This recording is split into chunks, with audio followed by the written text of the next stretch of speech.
വയനാട്ടിലേത് അതിതീവ്ര ദുരന്തമാണോ എന്നതിൽ തീരുമാനമെടുത്തിട്ടില്ല എന്ന കേന്ദ്ര സർക്കാർ ഹൈക്കോടതിയിൽ. ഉന്നതതല സമിതി യോഗം ചേർന്നിട്ടില്ലെന്ന് കേന്ദ്രം വ്യക്തമാക്കി. മതിയായ ഫണ്ട് കേരളത്തിന് ലഭ്യമാക്കിയെന്നുമാണ് കേന്ദ്ര സർക്കാർ വാദം. അതിതീവ്ര ദുരന്തമായി പ്രഖ്യാപിക്കുന്നതിൽ അടുത്തയാഴ്ച നിലപാട് അറിയിക്കണമെന്ന് കേന്ദ്രത്തോട് ഹൈക്കോടതി.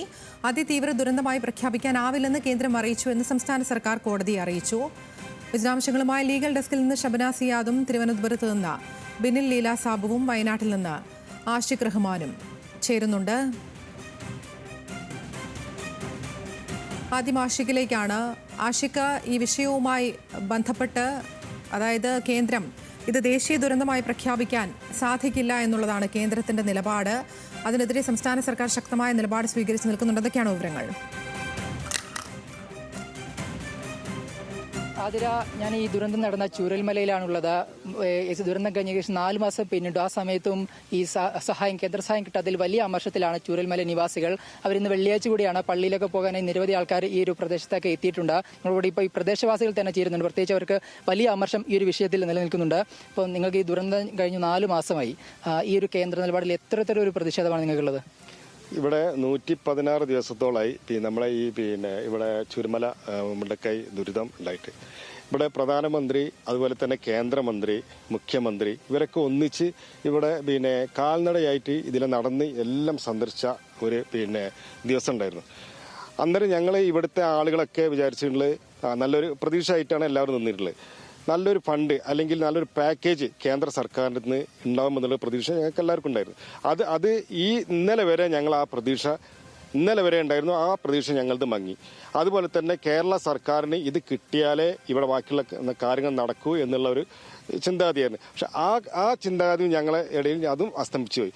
അതുപോലെ തന്നെ ഇവിടെ ജനങ്ങൾ ഇവിടെ മുണ്ടക്കൈ ചുരമല ദുരിതത്തിൽ ഏർപ്പെട്ട ഒരുപാട് ആളുകൾ എല്ലാം നഷ്ടപ്പെട്ട ആളുകളുണ്ട്. ആ നഷ്ടപ്പെട്ട ആളുകൾ വളരെ ദുരിതത്തിലാണ്. കാരണം അവർക്ക് ഒരു പുനരധിവാസം അവർ ഇന്നലെ വരെ അത് ആഗ്രഹിച്ചിരുന്നു. അത് ഇനി നീണ്ടു പോകുന്ന ഒരു സംവിധാനത്തിലേക്കാണ് വരുന്നത്. ആ പുനരധിവാസം എത്രയും പെട്ടെന്ന് ഏത് രീതിയിലായും വേണ്ടിയില്ല അത് കേരള സർക്കാർ ഇടപെട്ടിട്ട് അത് എത്രയും പെട്ടെന്ന് ആ പുനരധിവാസം നടത്തണം. അതുപോലെ തന്നെ വേറൊരു കാര്യം പറയാനുള്ളത്, ഞങ്ങൾ ഒരുപാട് ആളുകൾ ഇവിടെ നിൽക്കുന്ന ആളുകളുണ്ട്. ആ നിൽക്കുന്ന ആളുകൾക്ക് ഒരു പ്രാഥമികമായിട്ടുള്ള സൗകര്യങ്ങൾ ഉണ്ടാക്കി തരിക. കാരണം നിങ്ങൾ എൻ്റെ ബാക്കിൽ നിൽക്കുന്ന സ്കൂള് ഇപ്പം മഴ നിന്ന് കഴിഞ്ഞാൽ ഇവിടെ ഈ വെള്ളം ഇതുപോലെയാണ് ഈ വെള്ളം പോകുന്നത്. ചെറിയ തോതിലാണ് വെള്ളം പോകുന്നത്. അതെല്ലാം ഒരു സൈഡിലേക്കാക്കി ഒരു നല്ലൊരു പുഴ ആക്കി ഒരു മതിലാക്കി ഞങ്ങൾക്ക് ആ സ്കൂള് ഒന്ന് സെറ്റപ്പ് ആക്കി തന്നു. ഒരു 7 പേരെങ്കിലും ചെറിയ കുട്ടികൾ 280 വിദ്യാർത്ഥികളാണ് ഇവിടുന്ന് രാവിലെ പോകുന്നത്.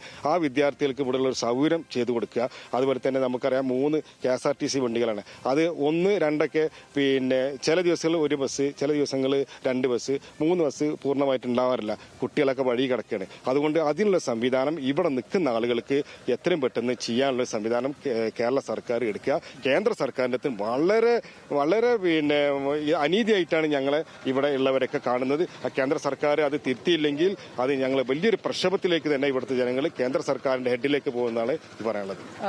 അതിനാണ് സൂചിപ്പിക്കുന്നത് വലിയൊരു അനീതി, പ്രത്യേകിച്ച് പുനരധിവാസ പ്രവർത്തനങ്ങൾക്കടക്കം ഫണ്ട് നൽകാത്തതുപോലുള്ള പ്രതിസന്ധി, പ്രത്യേകിച്ച് സ്കൂളടക്കം ഇവിടെ തയ്യാറാക്കേണ്ടത്, റോഡ് വഴികളെല്ലാം വലിയ പ്രതിസന്ധി നേരിടുന്നുണ്ട്. നമ്മളോട് ഇപ്പം ഇവിടെ ചുരൽമല നിവാസിയായിട്ടുള്ള രജിസ്റ്റർ ചെയ്തുകൊണ്ട് ഇപ്പോൾ പള്ളിക്കുന്നിലാണല്ലോ താമസിക്കുന്നത്. എങ്ങനെയാണ് ഇപ്പം ഒരു ജീവിതം? കേന്ദ്ര സർക്കാർ സഹായം നൽകുന്നില്ല. അപ്പം അതുകൊണ്ട് നിങ്ങളൊരു പുനരധിവാസ പ്രവർത്തനങ്ങൾക്ക് ഒരു തടസ്സമായി മാറുന്നുണ്ടോ? തടസ്സമായി മാറുന്നുണ്ട്. ഞങ്ങൾക്ക് ഇപ്പോൾ എനിക്ക് പണിക്കൊന്നും പോകാൻ കഴിഞ്ഞിട്ടില്ല. ഞാൻ ആ പ്രളയത്തിൽ പെട്ടിട്ട് കാലിന് പൊട്ടുണ്ടായി, വാരിയലിന് പൊട്ടുണ്ടായി. ഞാൻ ഇത്രയും ദിവസം കുറേ ദിവസം ആസ്പത്രിയിലായിരുന്നു, 10-14 ദിവസം ആസ്പത്രിയിലായിരുന്നു. അത് കഴിഞ്ഞ് വീട്ടിൽ പോയിട്ടോ എനിക്ക് കിടക്കാനോ ഒന്നിനും പറ്റുന്നുണ്ടായിരുന്നില്ല കുറേ ദിവസം. ഇപ്പോഴും ഇവിടുത്തെ വേദന വിട്ടിട്ടില്ല. ഈ ഭാഗം കിടക്കാൻ വയ്യ, അങ്ങനത്തെ സ്ഥിതിയിലാണ്. പിന്നെ ഞാനൊരു ഹാർട്ട് രോഗിയും കൂടാണ്. അപ്പം ഞാൻ സ്ഥിരമായിട്ട് മരുന്ന് കഴിക്കണം. ഞങ്ങൾ രണ്ടാക്കും ജോലിക്ക് പോകാൻ കഴിയുന്നില്ല. വീട് ഈ ഇതിൽ പൂർണ്ണമായും തകർന്നിരുന്നു. ഞങ്ങള് ഷെഡ് കെട്ടിയിട്ടാണ് താമസിച്ചുകൊണ്ട് ലൈഫിന് വീട് പാസ്സായിട്ട് തറ കെട്ടി വെൽറ്റ് വാർത്തു, സാധനങ്ങൾ കൊണ്ടുനിറക്കി താഴെ പോയി. കുറച്ച് വെള്ളം പോയതാണ്. അപ്പൊ അതൊക്കെ ലോൺ എടുത്തിട്ടാണ് ഞങ്ങള് മേടിച്ചത്. ആ ലോൺ ഇനി തള്ളിപ്പോകുമെന്ന് എനിക്കറിയില്ല. ഞങ്ങൾക്ക് ഇനി എവിടെ നിന്ന് അടയ്ക്കാനും കഴിയില്ല. ഞങ്ങൾക്കൊരു വീടെന്നൊരു സ്വപ്നമായിരുന്നു, അതില്ലാണ്ടായി. എന്താണ് പറയാനുള്ളത്? ഇത് തന്നെ പറയാനുള്ളൂ, വേറെ പ്രത്യേകിച്ചൊന്നും പറയാനില്ല. നിങ്ങൾക്ക് ഒരു വലിയൊരു അനീതിയല്ലേ നിങ്ങളോട് കാണിക്കാൻ? പ്രത്യേകിച്ച് തീർച്ചയായിട്ടും ഞങ്ങൾക്ക് ഇപ്പൊ 4ാമത്തെ മാസമാണ് കിടക്കുന്നത്. പക്ഷെ എന്താ വെച്ചാൽ എല്ലാം നഷ്ടപ്പെട്ടവർക്ക് ഇന്ന് വരെ ഒന്നും കിട്ടിയിട്ടില്ല.